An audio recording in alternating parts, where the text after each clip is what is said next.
India की एक Microsoft AI की टॉप की इंजीनियर है जिसकी सैलरी करोड़ों में। जब दिल में अल्लाह दर्द देता है ना, इंसानियत का दर्द होता है, तो आदमी बेचैन हो जाता है। वो जुल्म नहीं देख सकता, वो सब कुछ बर्दाश्त कर सकता है लेकिन जुल्म बर्दाश्त नहीं कर सकता। वो दुनिया का हर नुकसान बर्दाश्त कर लेगा लेकिन जुल्म के खिलाफ वो चुप नहीं बैठेगा।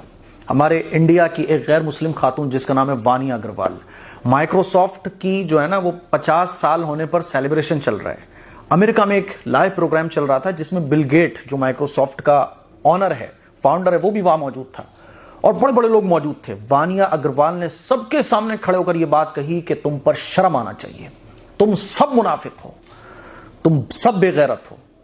गजा के अंदर जो 50,000 लोग मारे गए ना, उसमें माइक्रोसॉफ्ट एआई का इस्तेमाल हुआ है, इसीलिए मैं इस जॉब को छोड़ती हूं, मैं लात मारती हूं ऐसी जॉब पर। और वानिया अग्रवाल ने करोड़ों की जॉब पर लात मार दी। ऐसे होते हैं शेर दिल लोग। और एक हम मुसलमान हैं कि हमसे मजलूम फिलिस्तीनियों की हिमायत में जो सबसे छोटा काम है कि इजरायली प्रोडक्ट्स का बॉयकॉट, वो तक नहीं हो पा रहा है। हमारे फंक्शंस में, हमारे प्रोग्राम्स में, हम मुसलमानों की दुकानों में इजरायली प्रोडक्ट मौजूद है।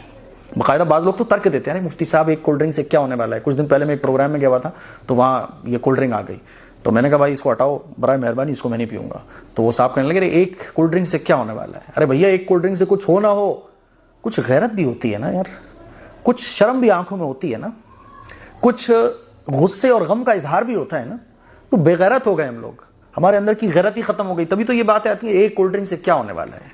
1 करोड़ मुसलमानों ने अगर इजरायली प्रोडक्ट्स का बॉयकॉट किया और अगर एक मुसलमान से 1 रुपए का भी नफा उसको हो रहा है ना, तो 1 करोड़ रुपए का नुकसान हुआ। ठीक है, उस पर कोई फर्क पड़े ना पड़े, लेकिन फर्क पड़ता है। याद रखो, फर्क पड़ता है। जब मुसलमानों की करोड़ों की आबादी बॉयकॉट करती है तो फर्क पड़ता है। बॉयकॉट से बड़े बड़े लोग झुक जाते हैं, लेकिन मैं मानता हूं चलो फर्क ना भी पड़े, अल्लाह के यहां जवाब क्या दोगे। अरे वो बुढ़िया हजरत यूसुफ अलैहिस्सलाम को खरीदने के लिए एक रील का धागा लेके, रील की बटिया लेके जा रही थी। किसी ने पूछा अम्मा वहां तो बड़े बड़े पैसे वाले आए हजरत यूसुफ को खरीदने, तुम्हारा क्या होगा। तो कहने लगी कम से कम खरीदारों में मेरा शुमार हो जाएगा। आखिरत के मैदान में जब अल्लाह ऐलान लगाएगा तो मैं कह सकूंगी कि मैं भी हजरत यूसुफ के खरीदारों में थी। एक चिड़िया चोंच में पानी लेके हजरत इब्राहिम अलैहिस्सलाम को आग में जब डाला गया तो पानी डालने जा रही है, तो पूछा फरिश्ते ने कैसे क्या होगा। किताबों में लिखा है, चिड़िया कहने लगी कि जब हजरत इब्राहिम अलैहिस्सलाम को बचाने वालों में नाम होगा तो मेरा भी उसमें शुमार हो जाएगा। गैरत की बात होती है, हमारे अंदर से गैरत ही खत्म हो गई है कि इजरायली प्रोडक्ट्स हमारे सामने मौजूद होते हैं, हम गट गट गट गट गट पी रहे होते हैं, हमारी दुकानों में इजरायली प्रोडक्ट भरे होते हैं, हम बेच रहे होते हैं और हम खरीदने जा रहे होते हैं। गैरत खत्म हो गई, आंखों की शर्म खत्म हो गई।